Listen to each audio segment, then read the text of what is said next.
So, with all this Johnny Somali stuff I've been covering, I figured that, while we wait for some hopefully good news about this a sentencing that involves a lot of time behind bars and or picking cabbages, then while we wait for that, we should check out some other content creator who apparently followed or paved the way for, maybe not paved the way, but also ended up in a situation like Johnny Smalley, aka Ramsey Khalid Ishmael. So let me show you. Let me show you. Check this out. Check this out. How this idiot YouTuber ended up in Cambodian prison. Yep, you heard it right. Are we past the time where I can cuss? We're not even a minute in. I'll wait. So, an idiot YouTuber messed around and found out. You feel me? So we're gonna check this out. This is by the YouTube channel Mujin, Mujin. Links to the channel, links to the video will both be in the description below. Let's get it. I think it's safe to say by now that being an influencer is probably one of the toughest jobs on planet Earth. Is it? This is mostly because throughout your very rewarding career, you'll be asked very tough questions.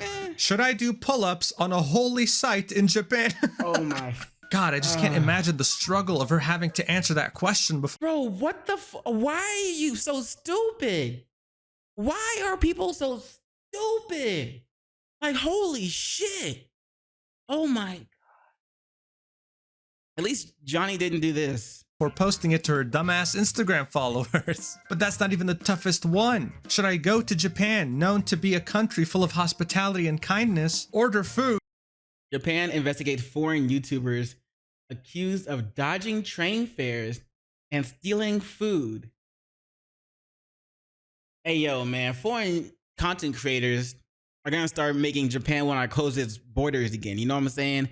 Even while Japan is going through the crisis of having too many old people, not enough young people, and the young people aren't breeding, for lack of a better word.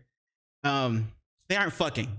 So even with that going on, and they ain't making no offspring, Japan still might end up closing their borders just because the freaking foreign YouTubers are going in and just showing no respect for the country. Like, bruh, what the low key, I'm a little mad because people like this are able to travel to Japan because they have an audience, and I'm still waiting to be able to do that. But in due time, I will eventually be able to travel to Japan one day, and I'm going to love being there. But anyway, get on trains and just not pay the bills. I mean, this dumbass. Seriously, these influencers have it really tough. And more recently, you had this happen to poor Johnny Somali. He had to go to South Korea and ask himself a very simple question. Should I twerk in front of a monument made to commemorate one of the most oppressed people during World War II? Not only are people... First off, a dude twerking, that just makes me think you on the other team, bro. Not that it's wrong for you to be on the other team, but in my mind, you play for the other team. I'm just saying. Again, not that it's wrong if that's your style. If you play for the other team, do you, boo boo? But if I see a dude twerking, I'm gonna be like, yep, he played for the other team.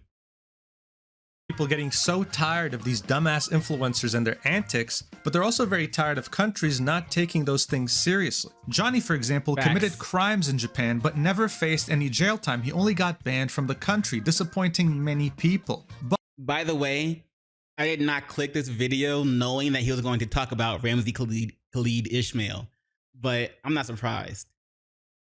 But the story we're going to be talking about today not only is way worse than anything I've mentioned so far, but it also had massive consequences. It's about how two Taiwanese influencers went to Cambodia thinking that as influencers they can do whatever they want. Idiots. And instead of getting a slap on the wrist, they got the complete opposite. They Hell got yes. sentenced to inhumane conditions, okay? This was so Fuck big yes. that it made it onto Taiwanese national news, Cambodian news, and was talked about all over Asia, but no one really talked about it in the West. Hey, I have an idea. If for some reason, you know where I'm going with this, right?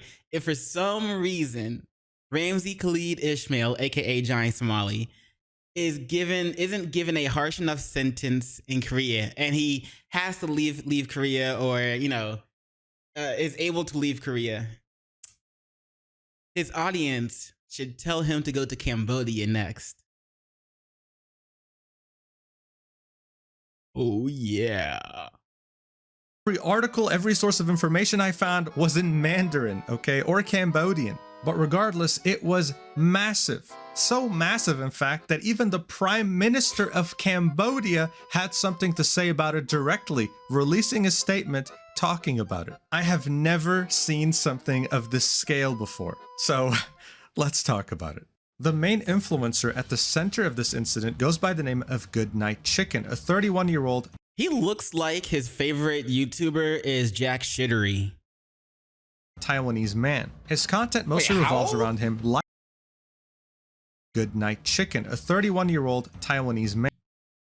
Okay, I'll give it to him. Dude's got some good genes. Dude does not look, unless that's a picture of him when he was younger. Dude does not look 31. But hey. His content mostly revolves around him live streaming himself in abandoned or haunted buildings. This is obviously nothing special. Many people do this same type of content, and it's very hard to stand out. But in 2020, he had done exactly that, even though he wasn't really— Never mind, now he looks 31.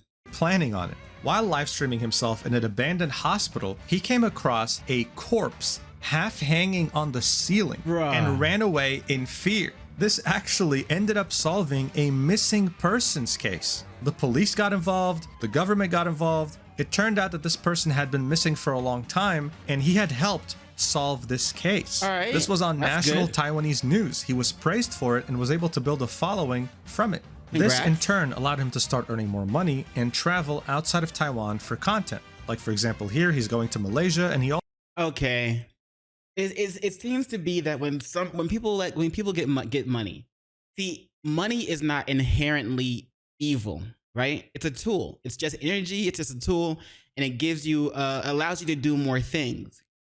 Now, what it also does is it allows you to more freely be you. Like when people get like money and a sense of power or a sense of authority or a sense of type of fame, people start to be more openly themselves. And when that happens, you really get to see someone for who they are. If you really want to know who someone is behind the mask, let them get some money and a sense of power or fame, and they'll show you who they are. Because money and fame themselves are not inherently evil. These are just things that happen. But once people get them, then they actually start to show you who they really are. Kind of like with Diddy. Kind of like with, but also at the same time, we can still say, kind of like with Mr. Beast. Because he got it, and for the most part, he did philanthropy with it. He did good with it. Build wells in Africa, help the blind, help the those who were hard of hearing. I don't know whether or not these current accusations against him, I mean, are anything to worry about, or if they're even true. I haven't watched that interview he did with Oompaville yet, but I will. But for the most part, he's done some good stuff. There's other people who have done some good stuff, like Keanu Reeves, Jim Carrey. So money and fame aren't necessarily inherently evil. It's just it gives people the ability to show who they are, in a sense. And well, with idiots, they with people that are inherently bad, well, they will show that side. He also went to Japan. For 2024, though, he had his sights on Cambodia. Cambodia is a country in Southeast Asia, known mostly for its beauty and monuments. But that wasn't why Goodnight Chicken was interested in it. No, it was more grim than that. Around summer 2023, the United Nations published a report estimating that around 100,000 people were trafficked from other Asian countries into Cambodia in order to work against their will in scam call centers, saying that most victims are men from Asia, but some have come from further afield such as Africa and Latin America. This was the first study of this scale, and it hurt Cambodia's reputation as a touristic hub quite a bit. Around 40% of their total tourists came from China, and those numbers started to dwindle very quickly after that report came out. What didn't help is that the United Nations outlined some of the nationalities involved, and a lot of the victims actually came from Taiwan. This right here is an image of a rumored scam call center compound, where obviously you cannot escape even if you wanted to. Look at all the barbed wire. Holy. Seeing that wait. So it's a scam call center compound. So where people are forced to live there and make scam calls? Massive news in Taiwan, Goodnight Chicken saw an opportunity in this. What if I went to Cambodia and documented this, tried to explore these buildings and show everyone what was happening behind these walls in those compounds? Okay, that sounds like a, good idea. I mean, it sounds like he's trying to do good again. I mean, he kind of blew up because he accidentally helped solve a missing person case. And so now, it seems like he's trying to do good. So what's up? What happened? Because of this, he specifically went to the Prea Sihanouk province, more specifically its capital, Sihanoukville. To many, this is where you could find some of the prettiest beaches in Cambodia, and to others, this is where you could find a lot of the scam call centers that lured people in and trapped them. Goodnight Chicken was betting everything on this. After landing in Cambodia, on February 12th, 2024, Goodnight Chicken started up his livestream as he usually does. This time though, he was whispering, claiming to be in one of those scam call center compounds. Let's watch. But then he was caught. He attempted to run away, but you could hear him struggle to leave. There was a person chasing him carrying a flashlight. Some viewers zoomed in, tried to up the brightness to see who that person is, and they detected a military uniform. Oh. Well, I thought it was, because in his other video when he was exploring the other abandoned hospital and found the missing person, it seemed like he was with another girl. So I thought the person with the flashlight was just the girl walking around with the flashlight to try and make the video, a little more suspenseful or exciting. I thought it was faked. Maybe it is. And then you could hear him struggle at the end, as if he was caught. The live stream ended there. So obviously, you watch something like this and you'll worry. You're thinking, oh, wait a second, was he caught like all these other Taiwanese men that were brought into Cambodia? Are they going to torture him? Are we ever going to hear from him again? Well, they didn't, at least not for the entire evening after this live stream, not until the next day. This time though, it wasn't from him, it was from his friends and his wife sitting in the middle right here, saying that they were very concerned, saying that this has to be solved as soon as possible, that they were very worried. And this of course added more fuel to the fire. The viewers were also just as worried. Now, of course, there were some skeptics asking, why are you out here live streaming? Why aren't you contacting the consular services, the police, etc.? Right. These skeptics were calmed down when another influencer friend of Goodnight Chicken from Taiwan live streamed himself saying that he would never joke with his own life, doubling down on the idea that this is very serious, that everyone should be worried, that there was no room for being skeptical.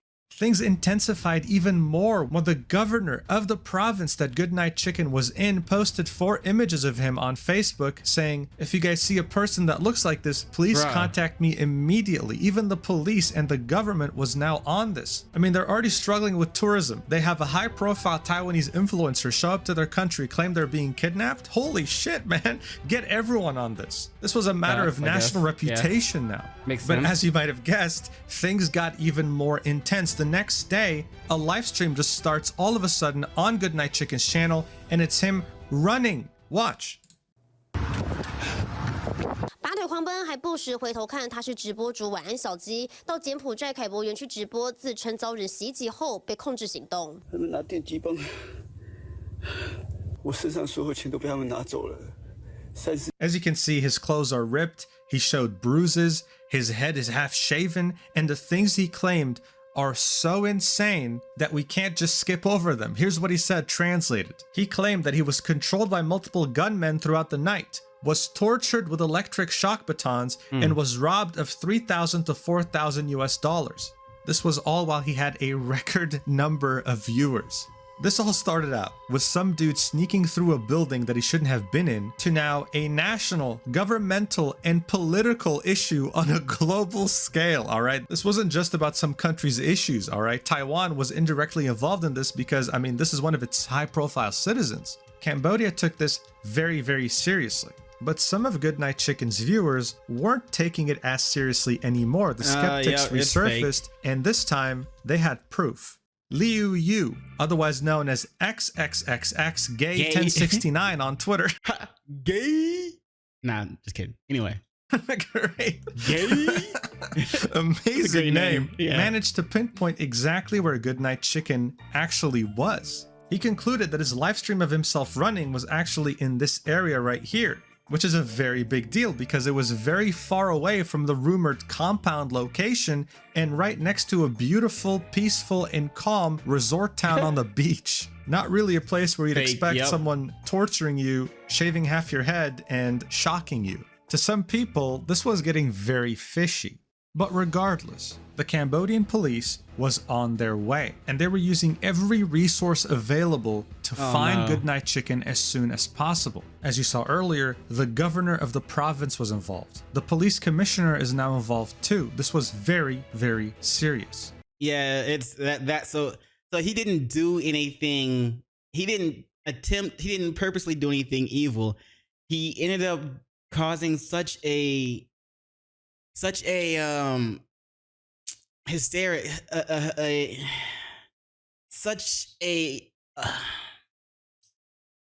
he ended up causing such, panic that the Cambodian governor got involved, and they wasted. It seems like they're gonna end up wasting a lot of military power and police power and time and effort and money, thinking that this guy was actually in trouble.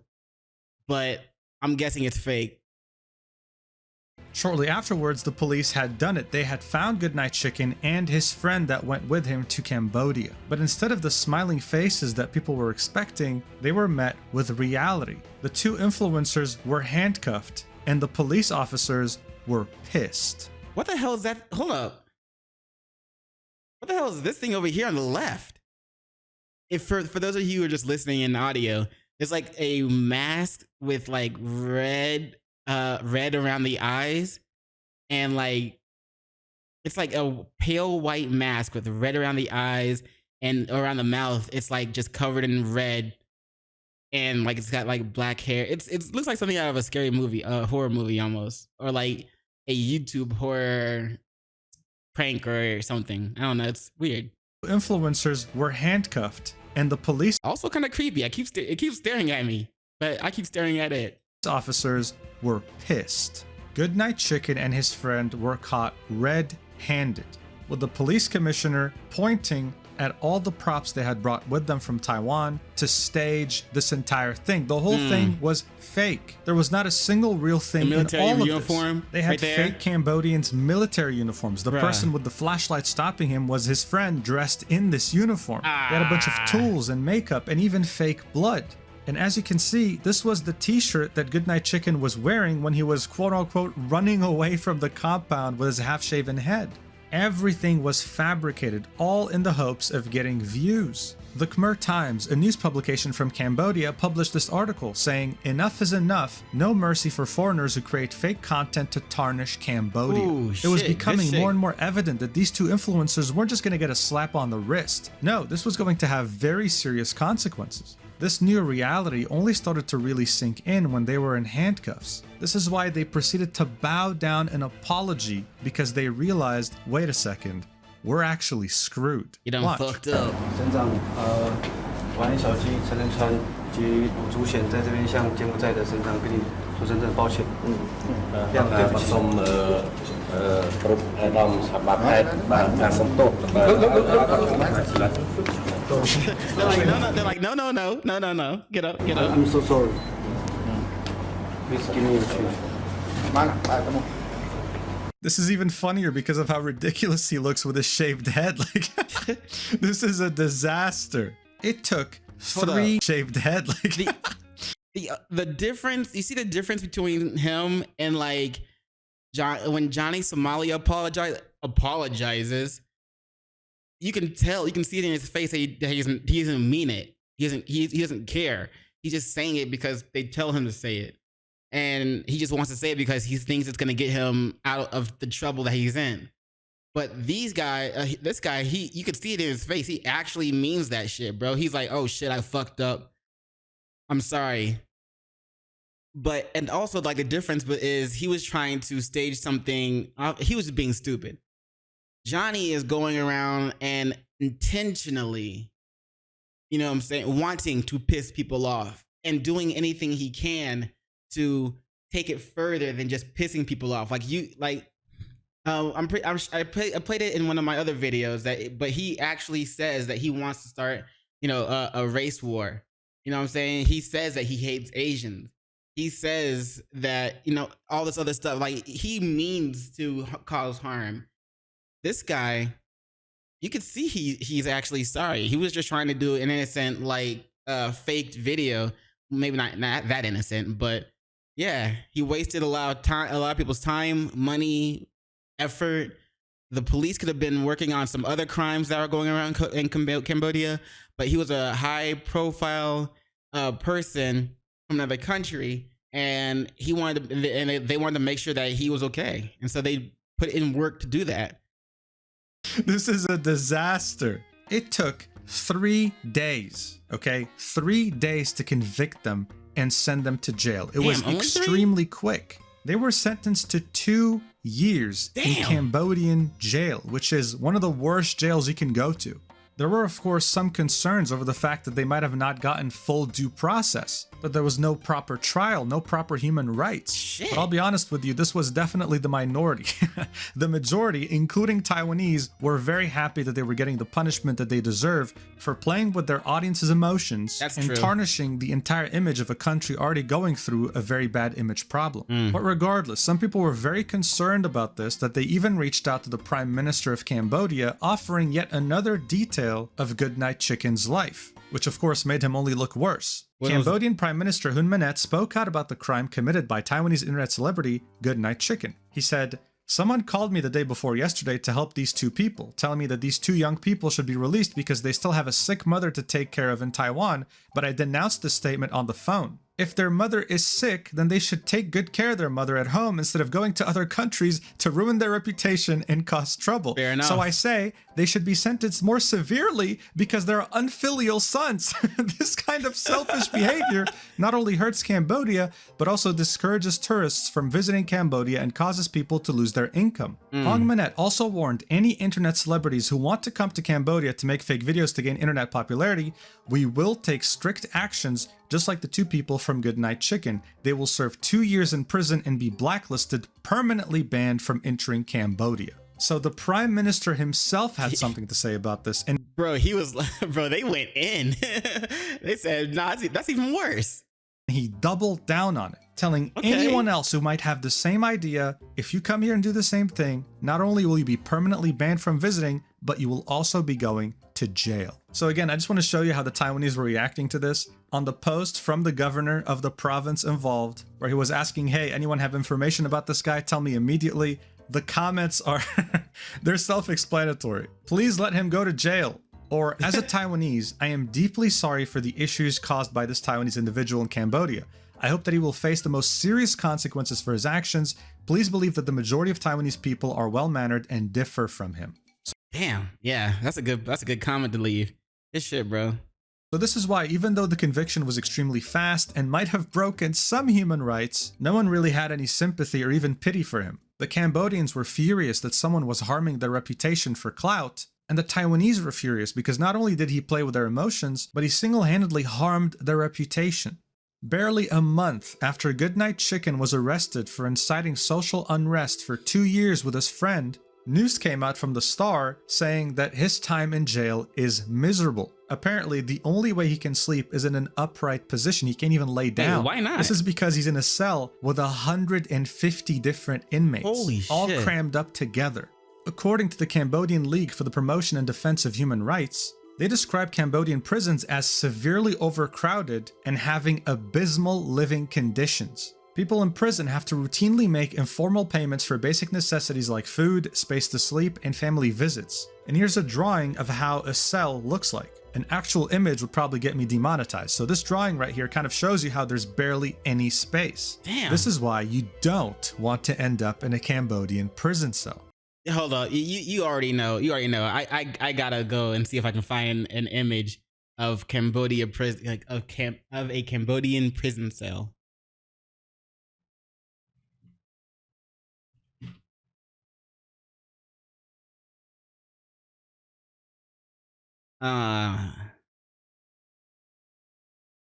Hmm.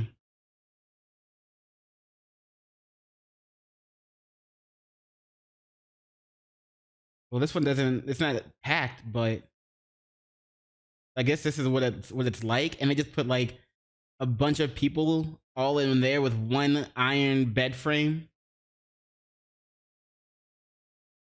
Oh, there's this. There's these two though.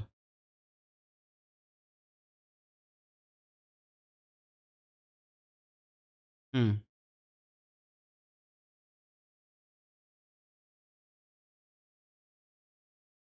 There's another drawing.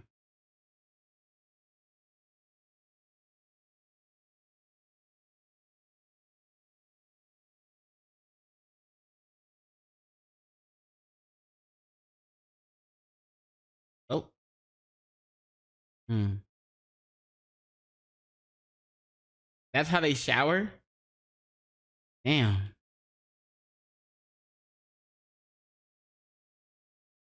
Wait. Did they give birth while in there as well? Or are they visiting? Are those kids visiting?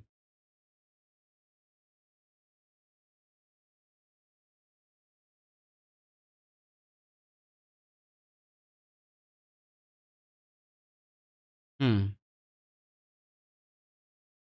Damn, bruh.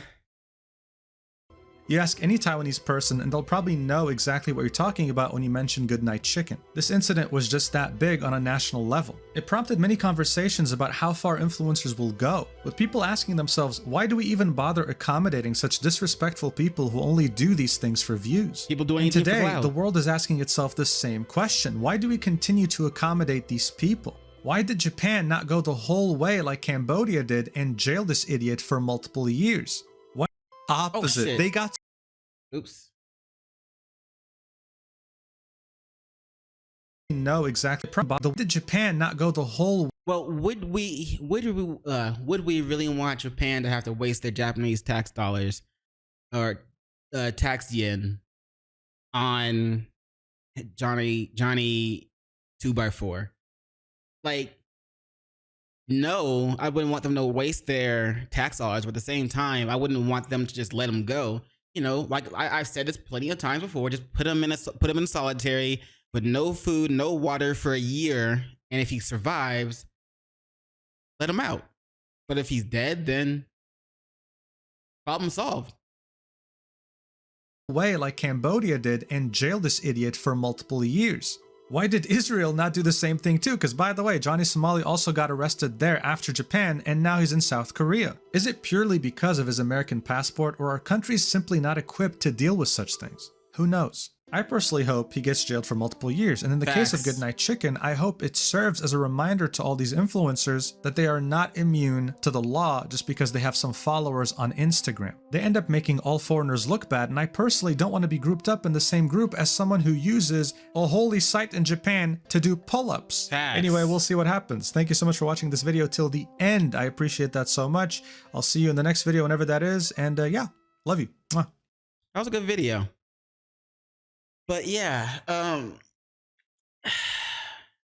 so that guy got arrested for faking a video for clout. You know, people like I've always said before, when people have this issue, this feeling of wanting to do anything for clout, that's when it becomes a problem, you know.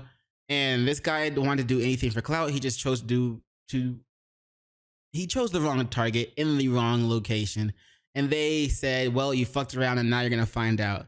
For 2 years, and I'm hoping that, of course, I don't really want Korea to have to waste their tax dollars on Johnny, but I do want him to have to do time. You know what I'm saying? Like a lot of time. So if they don't mind, you know what I'm saying? Or, you know, there's always that one solution. Just put him in solitary confinement, no food, no water for 1 year. If he survives, he can go free. If he, you know, kicks the bucket, problem solved. You know what I'm saying? But yeah, let me and obviously Johnny is much worse than this guy. So let me know what you guys think about it in the comments below. Like, what happens if Johnny doesn't have to do time in Korea? You know what I'm saying? I think his fans should urge him to go to Cambodia. Or maybe not his fans, but his viewers should urge him to go to Cambodia so he can fuck around and find out. But anyway, let me know what you think in the comments below. And as always, link to Mujin's channel in the video that we just watched will both be in the description below. So be sure to check out Mujin. And while you're there, don't forget to do those 3 things I like to ask you to do. And like, comment, and subscribe. And don't forget to hit the notification bell for more videos. Yeah. And you know what it is after that. In case I don't see you, good morning, good afternoon, good evening, and good night. Peace. Much love to you.